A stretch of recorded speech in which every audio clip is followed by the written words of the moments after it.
So I got nominated for that Ice Bucket Challenge.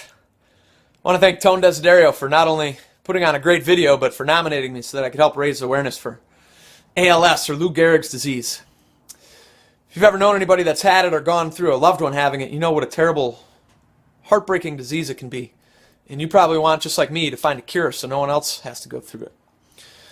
So I wanted to help. So I started by raising my own awareness and going to the website of the ALSA and finding their 2012 financial summary, which you can see here. And it turns out that in 2012, they made over $55 million. So I thought to myself, great, that's a ton of money that they could put towards research and finding a cure for Lou Gehrig's disease, so no one else has to go through it. But if you read the fine print, you see something that's a little bit surprising.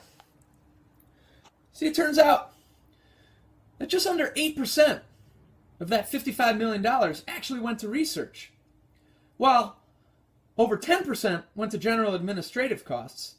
In other words, salaries for those people in key positions in the organization. And 18%, or more than double what went towards research, went to fundraising, or doing work to get more money. In other words, that $100 you spent so you didn't have to dump a bucket of ice over your head, only about 7 of it actually went to research for ALS, which might have been enough to maybe buy one of those plastic pipettes they use. But $10 of that went to paying people within the organization, and 18 of it went to getting more money to repeat the cycle.